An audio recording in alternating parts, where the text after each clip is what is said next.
Circuit house ખાતે મહિલા કોંગ્રેસ દ્વારા પત્રકાર પરિષદ યોજાઈ। પત્રકાર પરિષદમાં શહેરના મુખ્ય પ્રશ્નો ઉપર ભાજપની નિષ્ફળતાની પોલ ખુલી હતી। વિવિધ મુદ્દે ભાજપને ઘેરી હતી। વિશ્વવિખ્યાત ટેક્સટાઇલ અને હીરાનગરી તરીકે ઓળખાતું સુરત શહેર જે 80 લાખથી વધુ લોકો વસે છે અને અબજો રૂપિયાનો ઔદ્યોગિક કારોબાર થાય છે, આજે અનેક પ્રકારની સમસ્યાઓનો સામનો કરી રહ્યું છે। દેશ કે રાજ્યમાં જ્યારે પણ કોઈ દુર્ઘટના થાય ત્યારે સુરતના લોકો હંમેશા તન મન ધનથી આગળ વધીને સહયોગ કરે છે, છતાં આજના સમયમાં ભાજપની નીતિઓ અને ભ્રષ્ટાચારના કારણે સામાન્ય જનજીવન વણસતું જાય છે। ગુજરાત પ્રદેશ મહિલા કોંગ્રેસ અધ્યક્ષ શ્રીમતી ગીતાબેન પટેલના નેતૃત્વમાં સંગઠન સૃજન અભિયાન અંતર્ગત સુરત શહેર સર્કિટ હાઉસ ખાતે પત્રકાર પરિષદ યોજાઈ હતી, જેમાં શહેર, રાજ્ય અને આંતરરાષ્ટ્રીયના અનેક મહત્વના મુદ્દાઓ ચર્ચા કરવામાં આવ્યા હતા।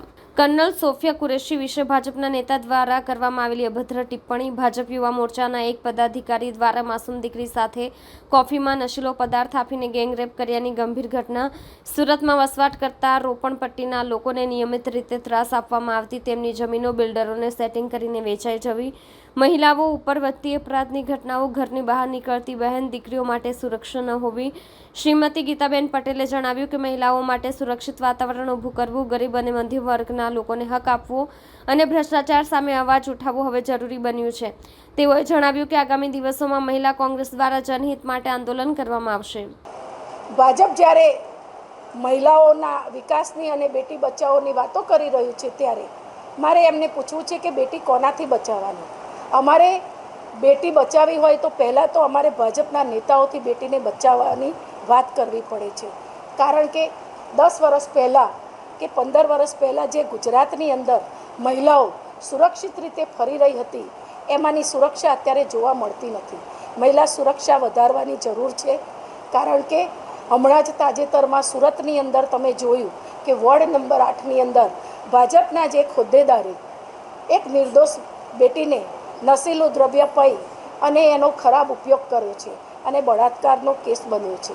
આવા રેપ કેસો છેલ્લા 10 વર્ષની અંદર જે કંઈ જોવા મળ્યા છે એની અંદર ભાજપના કેટલાય લોકોના મળતિયાઓ કે ભાજપના હોદ્દેદાર લોકોનો હાથ એમાં ક્યાંક ને ક્યાંક જોવા મળ્યો છે।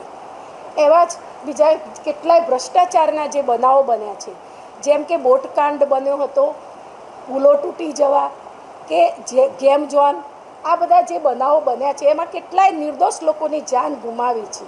આ તમામ બનાવોની અંદર ક્યાંક ને ક્યાંક ભાજપના નેતાઓની ભાગીદારી જોવા મળી છે, સંડોવણી જોવા મળી છે અને એ બધામાં કોઈને સજા થઈ નથી। હજુ સુધી કોઈ એક્શન લેવામાં આવતું નથી અને જો આ લોકો પબ્લિકને બતાવવા માટે થોડીક પણ એક્શન લેતા હોય, ફરિયાદ લેતા હોય તો એને જામીન ઉપર છોડી દેવામાં આવે છે, પણ એને કોઈ સારી સજા કરવામાં આવતી નથી।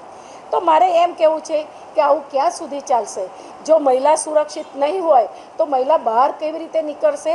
જાહેર ક્ષેત્રની અંદર આવતા પણ ડરશે કે જો ભાજપમાં જોડાવું હોય કે કોંગ્રેસમાં કે રાજકારણમાં ક્યાંય પણ મહિલાને આવવું હશે તો આવા કિસ્સા જો બનશે તો મહિલા 10 વાર વિચાર કરશે।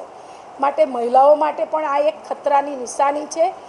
મારે આપણા ગૃહમંત્રીને કહેવું છે કે તમે મહિલા સુરક્ષાની વાતો કરો છો તો તમે પહેલાં તો ભાજપના નેતાઓથી મહિલાઓને સુરક્ષિત રાખવા માટેનું આયોજન કરો, એમને એવી શિક્ષા કરો કે ફરી કોઈ મહિલા સામે જોઈ ના શકે।